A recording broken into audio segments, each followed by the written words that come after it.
여러분들의 매일매일 삶을 통해서 하나님의 뜻을 이루어가는 여러분들이 되기를 축복합니다. 예수님께서 세리 마태를 제자로 불렀습니다. 그러니까 마태가 기분이 좋아서 예수님을 초청해서 또 제자들을 초청해서 자기 집에서 잔치를 베풀었습니다. 예수님과 또 제자들과 또 마태의 친구들이 모여서 이렇게 잔치를 하는 것을 보고 바리새인들이 문제를 제기합니다. 어떻게 당신은 이 죄인들과 어울려서 함께 먹고 마십니까? 이렇게 해서 예수님과 바리새인들 사이에 아주 팽팽한 긴장이 감도는 그런 상황이 앞에 이제 이 마태의 집에서 벌어진 그 사건입니다. 그 상황에서 오늘 본문의 사건이 연결됩니다. 바리새인들과 예수님 사이에 팽팽한 긴장이 감도는 그 와중에 지금 오늘 본문이 시작이 되고 있습니다.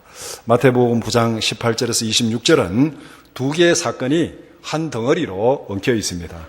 예수님이 한 관리의 부탁을 받고 그 집으로 가는 도중에 한 여인이 끼어듭니다. 이동 중에 한 사건이 더 일어나게 된 것입니다. 그래서 이 두 사건이 하나의 사건처럼 엉켜 있는데 이 두 사건의 핵심은 동일합니다. 믿음을 행동으로 표현하라. 믿음을 행동으로 표현하라. 마음으로 믿는 바를 입으로 고백하고 행동으로 실천하라. 실천하는 믿음이 하나님의 능력을 경험하게 된다. 이것이 오늘 본문에 나타난 두 가지 사건이 똑같이 우리에게 전하는 메시지입니다. 믿음을 행동으로 표현할 때 하나님의 능력을 경험하게 된다. 마태복음의 기록은 같은 사건을 기록하고 있는 마가복음보다는 한 3분의 1 정도로 짧습니다. 모든 내용을 다 축약하고 주변에 있는 모든 것은 다 생략하고 딱 요점만 딱 정리하는데 그 요점의 강조점이 뭐냐면은 믿음을 강조하는 거예요. 그래서 두 사람의 믿음을 강조하는 것이 마태복음의 기록한 핵심입니다. 마태복음 9장 18절에서 26절을 세 부분으로 나누어서 함께 살펴보고자 합니다. 첫 번째는 한 관리의 믿음, 18절에서 19절. 두 번째는 한 여인의 믿음, 20절에서 22절. 세 번째는 예수님의 능력, 23절에서 26절. 그러니까 한 관리의 믿음, 한 여인의 믿음, 그 다음에 예수님의 능력. 믿음과 능력이 딱 마주치어서 어떤 결과가 나타나는지 그것을 오늘 본문이 보여주고 있습니다. 이렇게 정리하면은 오늘 본문의 내용이 뭔지 딱 이게 줄거리가 잡히게 됩니다. 먼저 18절에서 19절은 예수님을 찾아온 한 관리의 믿음을 강조하고 있습니다. 이 관리를 마가복음에서는 회당장 야이로라고 그렇게 밝히고 있습니다. 그러면은 이 예수님을 찾아온 회당장 야이로의 믿음이 어떤 것인가? 그가 고백하는 믿음의 내용이 뭔지 거기 보면은 딸이 방금 죽었습니다. 마가복음에 보면은 처음에 딸이 다 죽게 됐습니다. 고쳐주세요. 집으로 데려가는 중에 집에서 사람이 와서 딸이 죽었다. 그렇게 하고 또 예수님께서 그 집으로 갑니다. 그래 그것을 딱 추격하면은 딸이 방금 죽었습니다. 예수님이 오셔서 그 몸에 손을 얹어 주소서. 그러면은 죽은 딸아이가 살아나겠습니다. 이것이 야이로의 믿음입니다. 딸이 죽었습니다. 예수님이 오셔서 그 죽은 딸아이에게 손을 얹어 주셔서 그러면은 죽은 딸아이가 살아나겠습니다. 이 믿음이 보통 믿음입니까? 정말 이 죽은 딸아이가 살아날 정도로 예수님의 능력을 믿었다는 거. 그런데 성경에 보면은 아주 이 특별한 믿음을 예수님께서 칭찬하고 있는데 앞에서는 백부장의 믿음을 예수님이 칭찬한 적이 있습니다. 마태복음 8장 8절 백부장이 대답하여 이르되 주여 내 집에 들어오심을 나는 감당하지 못하겠사오니 다만 말씀으로만 하옵소서. 그러면 내 하인이 낫겠사옵나이다. 예수님이 그 백부장의 믿음, 백부장은 로마 사람이고 이방인이잖아요. 그러니까 우리 집에 올 필요 없습니다. 말씀만 하면은 그 말씀의 능력이 시간과 공간을 초월해서 역사하십니다. 그러니까 예수님이 이방인 중에 이런 믿음이 있는 자가 아니냐. 그래서 예수님께서 그 백부장의 믿음을 칭찬했습니다. 이 백부장 믿음하고 오늘 야이로의 믿음을 비교해 보면은 야이로는 예수님 앞에 우리 집에 와서 죽은 아이에게 손을 얹어 주소서.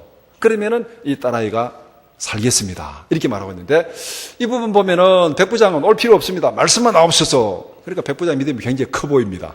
또 어떤 면에서는 야이로는 손을 얹어주면 죽은 자가 살아납니다. 이 내용을 보면은 이 야이로의 믿음도 엄청나게 큰 거죠. 지금까지 예수님 앞에 와서 죽은 자를 살려달라고 구한 그런 사람은 없었어요. 그런데 야이로는 죽었지만은 예수님이 오셔서 손을 얹고 기도하면은 죽은 딸아이도 살겠습니다.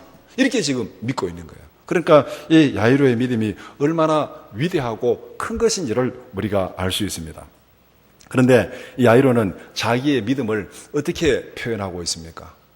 딸아이가 죽었는데 예수님이 오셔서 이 딸아이에게 손을 얹고 기도하면은 딸아이가 살아날 텐데, 내가 예수님 앞에 가려니까 여러 가지 참 체면도 있고 힘든 일도 많고, 이거 어떻게 하지? 갈 수도 없고 안 갈 수도 없고 이렇게 있는 것이 아닙니다. 그 믿음을 행동으로 표현했어요. 어떻게 표현했냐면은 야이로는 예수님 앞에 직접 나와서 믿음을 고백했습니다. 그리고 예수님 앞에 나와서 절하면서 자기의 믿음의 간절함을 표현했습니다. 엎드려 절하면서 예수님 앞에 와서 우리 집에 와서 이 딸아이의 손을 얹고 기도해달라고. 그러면 딸아이가 살아나겠습니다. 절을 하면서 어떤 사람에게 부탁한다는 것은 최대의 경의를 표하는 것입니다. 그리고 그 예수님의 은혜를 간청하는 그 믿음의 간절함, 마음의 간절함을 표현하는 것이 지금 회당장 야이로가 예수님 앞에 와서 무릎을 꿇고 또 다른 성경에 보면 엎드려 절하면서 그렇게 예수님 앞에 지금 간청하고 있습니다. 그런데 야이로가 자기 마음속에 있는 믿음, 딸이 죽었지만은 예수님이 오셔서 손을 얹고 기도하면 살겠다. 이 믿음을 예수님 앞에 나와서 엎드려 절하면서 그렇게 믿음을 고백하기까지는 야이로 앞에 엄청나게 큰 장애물이 있었습니다. 그냥 마음에 있는 이 믿음을 예수님 앞에 가서 부탁해보고 한번 해보고 안 되면 말고 뭐 믿지 마야 본전이니까 그렇게 와서 지금 부탁한 것이 아니라는 것입니다. 야이로가 자기의 믿음을 행동으로 옮기는 데는 굉장히 힘든 장애물이 그 앞에 가려져 있었는데 그것이 뭐냐면은 야이로의 직책이 회당장이라는 겁니다. 지금 오늘 본문에 일어난 상황이 어떤 상황이라고 그랬습니까? 마태의 집에서 예수님과 바리새인들 사이에 긴장이 팽팽하게 감돌면서 지금 서로 논쟁하고 있는 이 바리새인들이 예수님을 지금 이렇게 시비 걸면서 당신 죄인들과 어울릴 수 있느냐고 예수님을 막 공격하면서 지금 예수님과 딱 이렇게 긴장하고 있는 그 상황에서 회당장 야이로가 예수님 앞에 와서 엎드려 절하면서 나를 살려주세요 이렇게 말하고 있는 거예요. 그러면은 회당장이 어떤 사람이냐면은 회당장은 그 회당에서 총 관리하는 사람. 그러니까 이 바리새인들의 주 활동 무대가 어디냐면 회당입니다. 회당에서 율법을 읽고 율법을 해석하고 율법을 가르치는 사람들이 바리새인들입니다.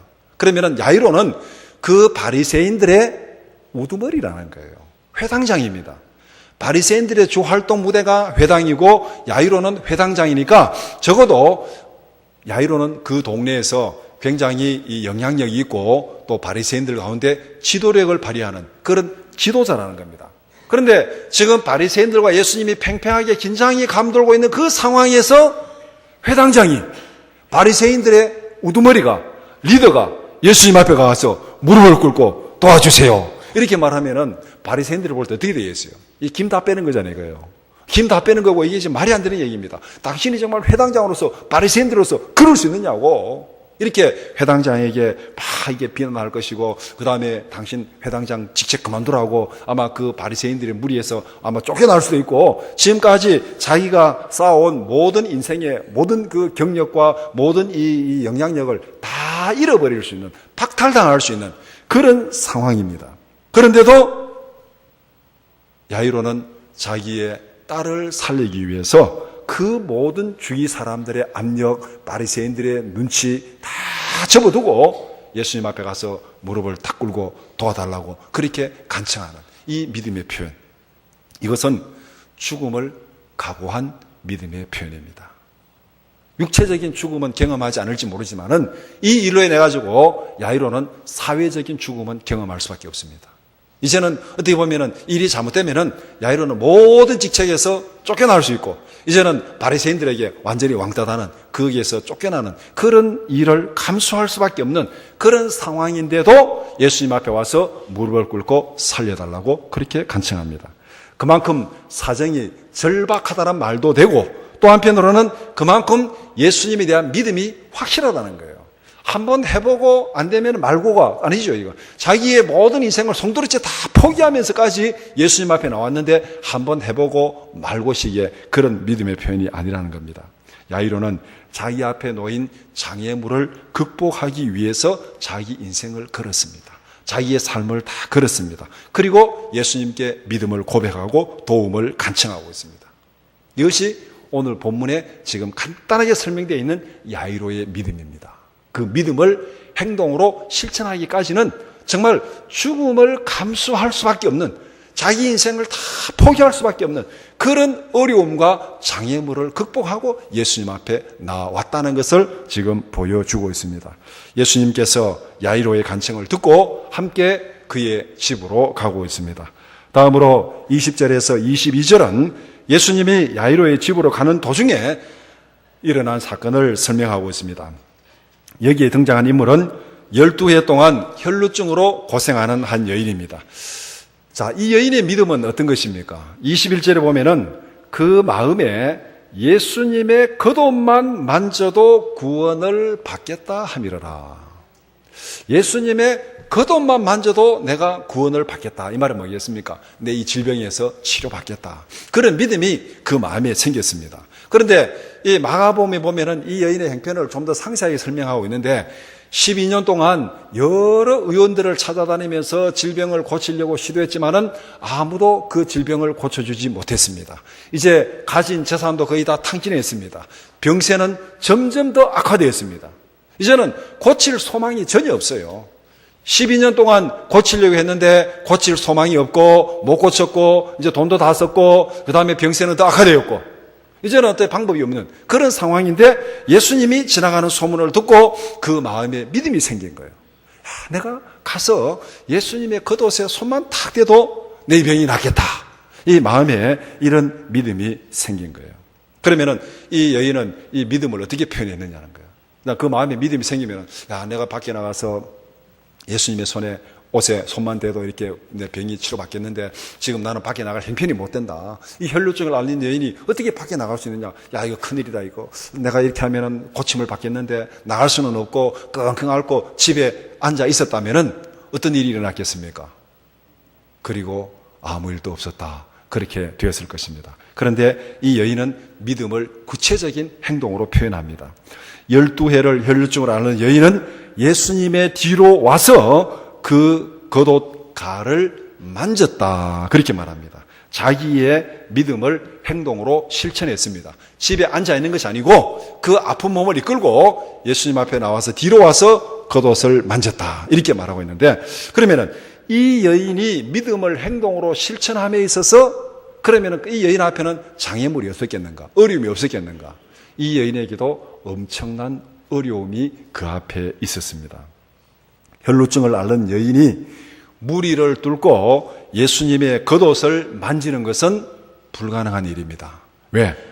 혈루증은 의학적으로도 부정한 병일 뿐만 아니라 사회적으로도 부정한 병으로 낙인 찍힌 병이었기 때문에 그렇습니다. 그래서 혈루증을 앓는 여인은 생활의 규제를 굉장히 많이 당하게 됩니다. 그래서 이 혈루증이 오늘날 현대의학으로 무슨 병인지 정확하게 알 수는 없습니다. 어쨌건 이 여인이 계속 하해를 하는 병입니다.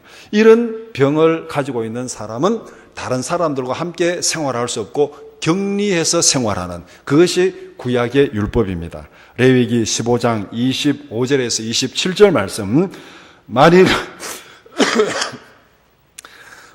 여인의 피의 유출이 그의 불결기가 아닌데도 여러 날이 간다든지 그의 유출이 그의 불결기를 지나도 계속되면 그 부정을 유출하는 모든 날 동안은 그 불결한 때와 같이 부정한즉 그의 유출이 있는 모든 날 동안에 그가 눕는 침상은 그에게 불결한 때의 침상과 같고 그가 앉는 모든 자리도 부정함이 불결할 때의 부정함과 같으니 그것들을 만지는 자는 다 부정한즉 그의 옷을 빨고 물로 몸을 씻을 것이며 저녁까지 부정할 것이요. 간단히 말하면은 이 혈루증을 앓는 여인은 그 여인에게 닿는 모든 물건, 침상 다 부정하게 되는 거예요. 부정하게 되고 그 물건에 접촉한 사람들도 다 부정하게 된다.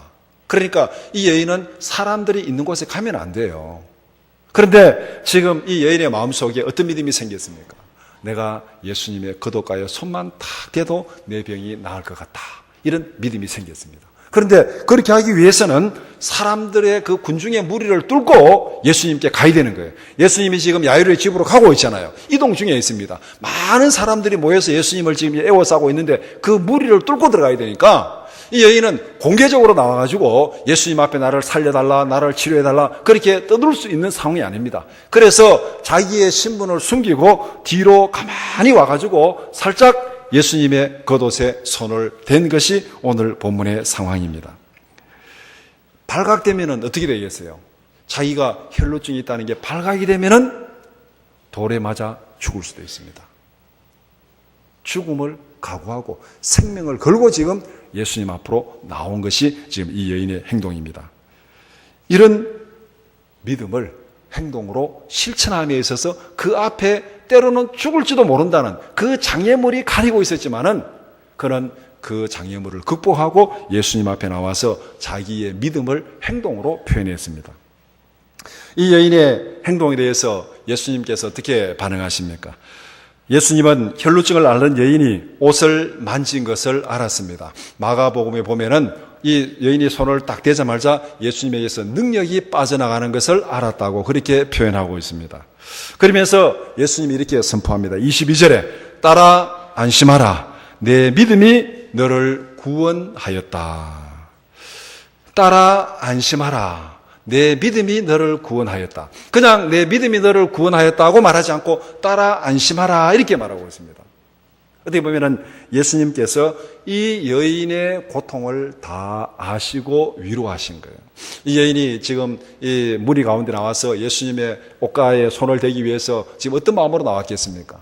편안한 마음으로, 기쁜 마음으로, 즐거운 마음으로? 아니죠. 내가 자칫하면은 예수님의 옷가에 손도 대기 전에 무리들 가운데 들어가다가 돌에 맞아 죽을 수도 있다.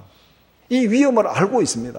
그 위험을 뚫고 지금 예수님 앞에 나오니까 얼마나 조마조마하겠어요. 두려움이 있고 한편으로는 믿음도 있었지만은 한편으로는 그 마음속에 굉장히 불안하고 초조한 그런 믿음으로 예수님 앞에 나왔다는 것. 그 마음의 상황을 예수님이 다 알고 있었습니다. 그래서 따라 안심하라. 내 믿음이 너를 구원하였다. 예수님께서 그 여인의 치료를 공개적으로 선포했습니다.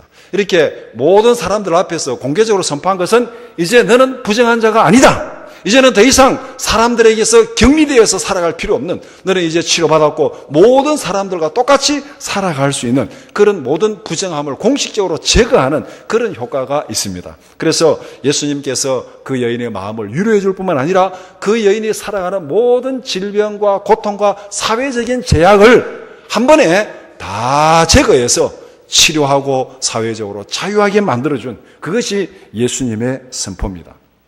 여기서 예수님이 선포하신 치료의 공식은 이것입니다. 내 믿음이 너를 구원하였다.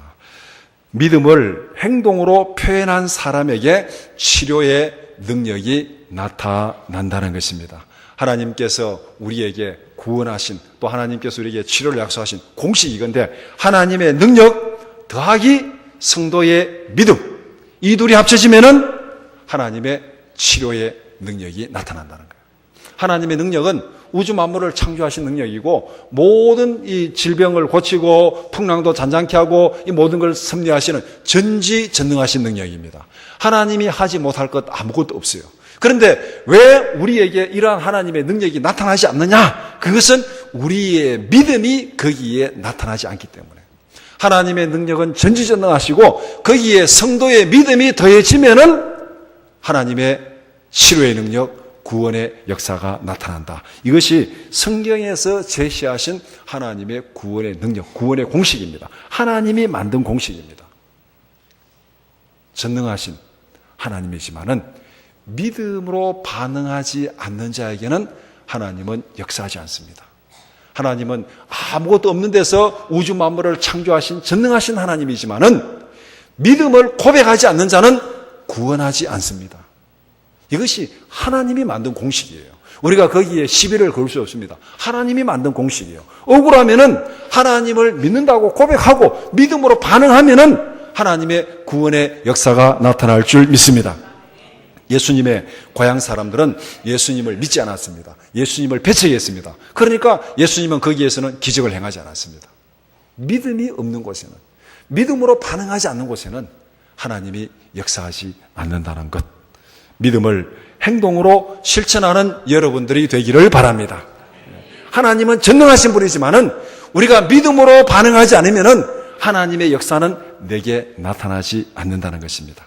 기도에 응답하겠다는 하나님의 약속을 믿고 실제로 부지런히 기도하는 여러분들이 되기를 축복합니다. 성경이 아무리 기도 응답을 약속했다 하더라도 기도하면 하나님이 들어주신다. 기도하면 하나님이 들어주신다. 나는 믿습니다. 나는 믿습니다. 말로는 그렇게 얘기하는데 실제로 기도하지 않는다면 그 믿음을 행동으로 표현하지 않는다면 거기에는 기도 응답의 역사가 있을 수 없다는 것입니다.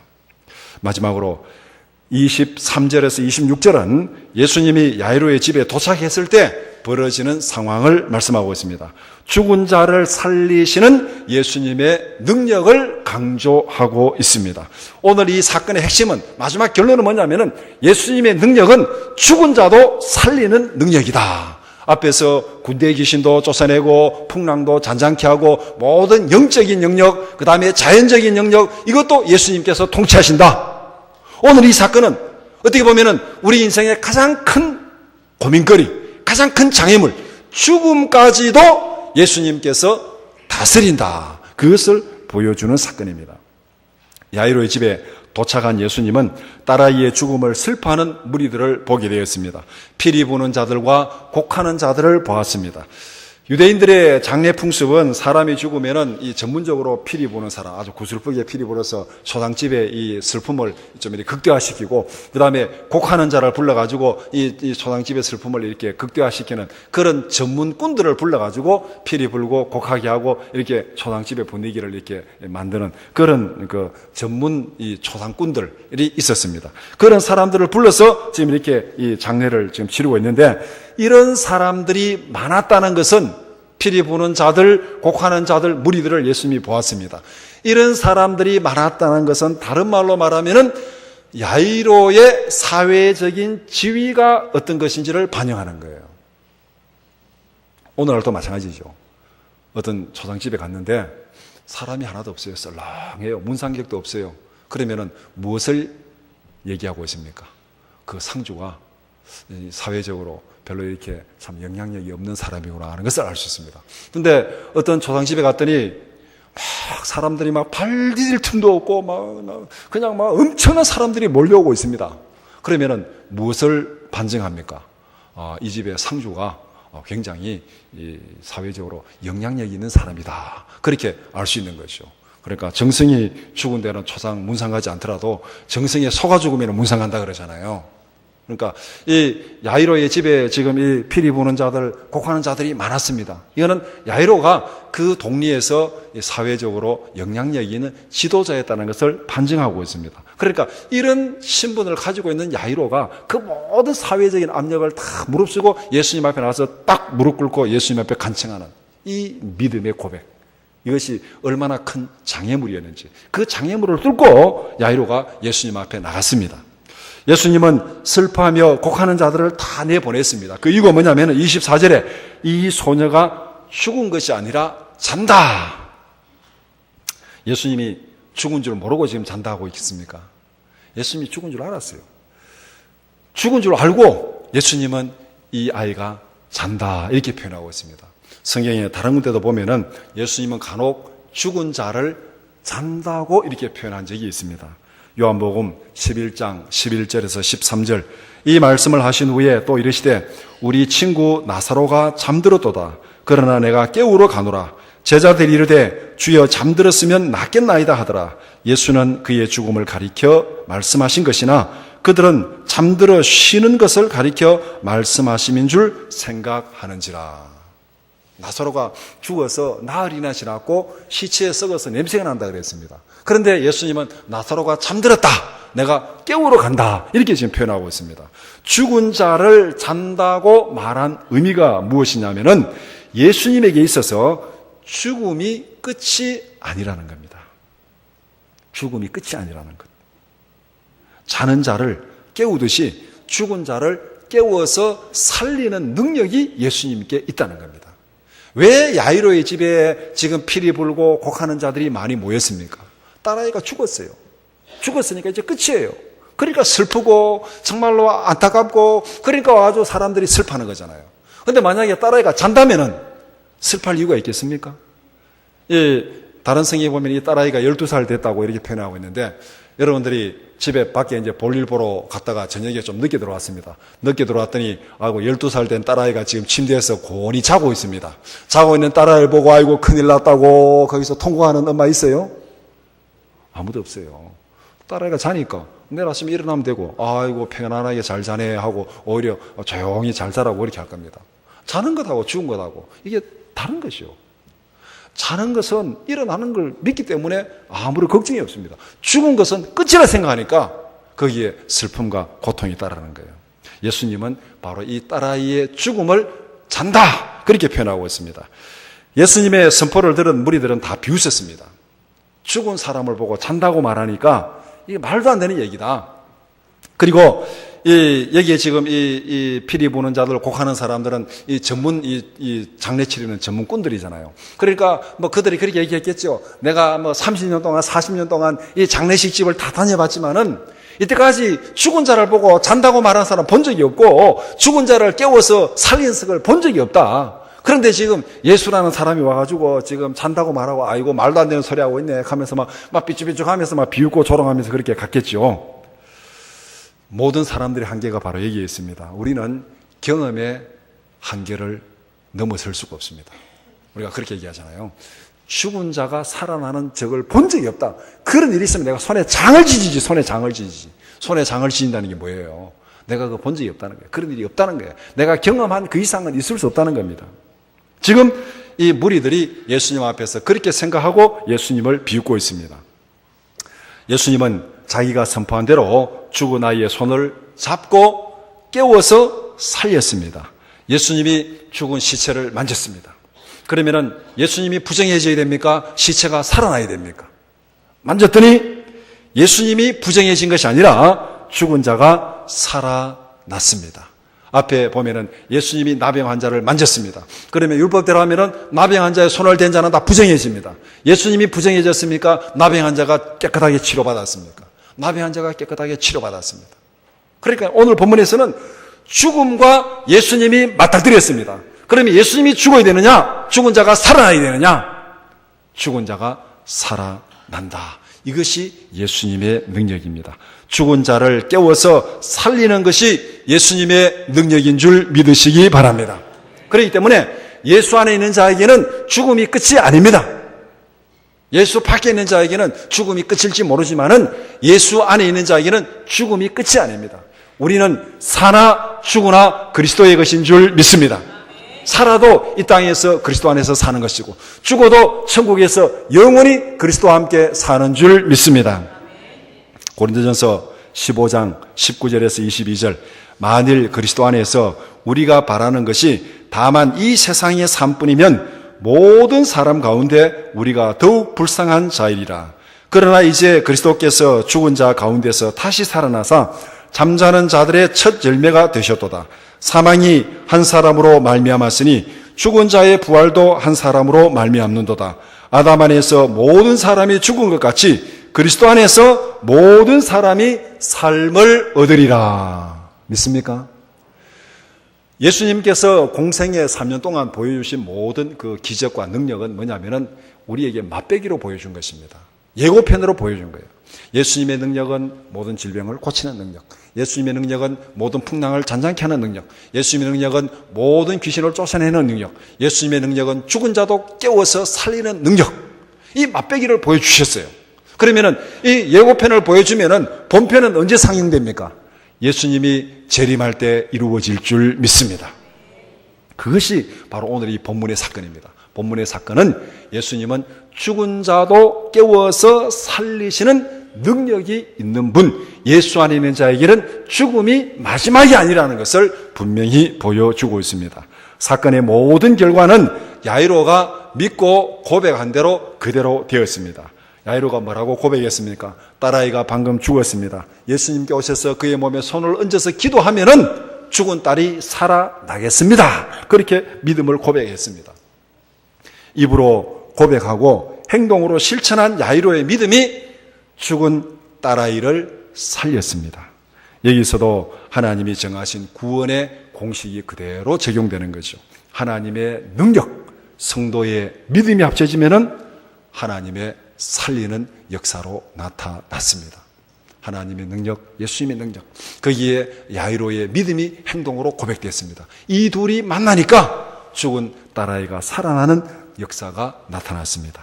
하나님의 약속을 믿고 믿음을 실천하는 여러분들이 되기를 축복합니다. 그냥 마음으로 믿고 끙끙 앓고 있으면 아무 소용이 없어요. 우리가 믿는 바를 행동으로 하나님 앞에 표현해야 돼요. 믿는 바를 부르짖어 기도하고 하나님 앞에 믿음을 행동으로 실천할 때 하나님의 능력이 나타날 줄 믿습니다. 오늘 본문의 사건이 우리에게 제시하는 실천 원리는 이것입니다. 마음으로 믿는 믿음을 입으로 고백하고 행동으로 실천하라. 행동으로 실천하는 믿음이 하나님의 능력을 경험하는 살아있는 믿음입니다. 행동으로 실천하지 않는 믿음은 죽은 믿음입니다. 이 부분에 대해서 야고보서는 많이 말하고 있잖아요. 행함이 없는 믿음은 죽은 믿음이라고. 실천하는 믿음을 강조하고 있습니다. 우리의 믿음을 실천하지 못하게 하는 장애물은 우리 앞에 항상 있습니다. 장애물이 문제가 아니라 믿음이 문제입니다. 장애물이 크게 느껴지면 우리는 믿음을 포기합니다. 그거 안 돼. 믿음 포기하는 거죠. 그러나 우리의 믿음이 크게 느껴지면은 그 앞에 있는 장애물도 우리는 다 뛰어넘어갑니다. 오늘 본문에서는 이 앞에 있는 장애물이 엄청나게 컸습니다. 야이로에게도 장애물이 엄청나게 컸고 여인에게도 엄청나게 컸습니다. 그러나 믿음이 더 크니까 그 장애물을 뛰어넘어간 것이 오늘 본문의 사건입니다. 우리가 이 겨울에 이 등산을 해보면은 겨울가에 물이 없잖아요. 그 보면은 겨울에 그냥 막 온갖 바위, 돌멩이들이 막 울퉁불퉁 있고 거기에 물이 쫄쫄쫄 내려가는데 물 소리는 들리는데 물이 잘 안 보이잖아요. 그냥 그 바위 밑으로 뭐 쫄쫄쫄 내려가 물이 없어요. 그러니까 이 겨울에 돌멩이만 막 보이는 거예요. 그런데 여름에 장마가 져가지고 비가 많이 오면은 그 겨울에 돌멩이가 물이 내려가는데 문제가 됩니까? 안 됩니까? 문제가 안 돼요. 돌멩이 아무리 큰 거에서도 물이 많으면 그거 다 치고 넘어가는 거예요. 우리가 믿음으로 살아가는 우리의 인생이 바로 이와 같습니다. 우리의 인생길에는 크고 작은 돌멩이들이 많이 있습니다. 지금까지도 있었고 앞으로도 있을 것입니다. 돌멩이가 없는 그런 겨울은 없어요.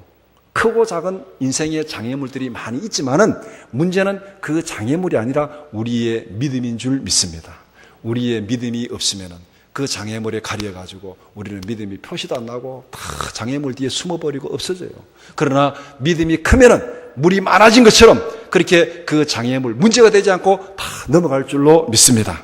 장애물의 문제가 아니라 믿음이 문제입니다. 그렇기 때문에 현실의 장애물 앞에서 절망하고 주저앉지 말고 큰 믿음을 달라고 기도하는 여러분들이 되기를 바랍니다. 장애물은 늘 있어 왔어요. 앞으로도 계속 있을 거예요. 이 땅 끝나는 날까지 장애물은 있습니다. 애 낳으면은 빨리 공부시키는 게 걱정이고 또 공부하면은 대학 들어가야 되고 그 다음에 졸업하면은 취직해야 되고 취직하면은 결혼해야 되고 결혼하면 또 손자 낳아야 되고 손자 봐줘야 되고 또 손자 크면은 또 손자 대학 들어가는 거 걱정해야 되고 그러다가 자기는 죽어버려요. 우리 집 보니까 그렇더라고요. 어머니의 삶을 보니까 와 애들 키운다고 온갖 고생하고 공부하다 나중에는 걱정할 게 없어 그런지 손자 대학 갈 때 되니까 그것도 끙끙 앓고 걱정하고 계시더라고요. 그래서 어머니는 그거 걱정 안 하셔도 됩니다 해도 계속 그걸 걱정해요. 손자 대학 가는 걸 걱정해요. 자기 애들 공부시키는 거 걱정하면 됐지. 이제는 뭐 손자 대학 가는 까지 걱정하시다가 돌아가시더라고요. 우리가 살아가면서 요거 끝나면은 없어요. 요거 끝나면은 그 다음에 또 돌멩이가 있고 또 돌멩이 넘어서 또 돌멩이 있고 우리 인생은 끝까지 걱정이 있습니다. 끝까지 문제가 있습니다.